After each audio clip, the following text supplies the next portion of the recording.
In today's video, I'll show you how to quickly add or update quantity on your eBay listing.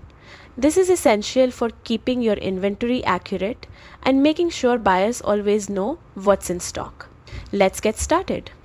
First, open your browser and go to eBay. Make sure you're logged into your account so you can access your selling tools. Once you're in, head over to My eBay or the Seller Hub. This is where all your active listings are organized. Now scroll through your listings and select the item you want to update. When the listing editor opens, look for the quantity field.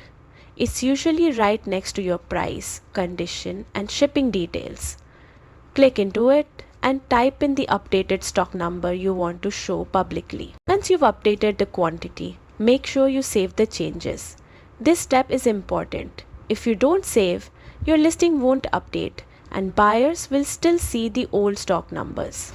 Before you finish, remember this key seller requirement. Any orders placed on Friday, Saturday or Sunday must have tracking added by Monday at 11:59 p.m. Also, weekends and holidays don't count toward eBay's estimated delivery window, so plan your shipping times accordingly. And that's it. Your listing now shows the correct quantity, keeping your inventory accurate and your buyers informed. Thanks for watching and happy selling.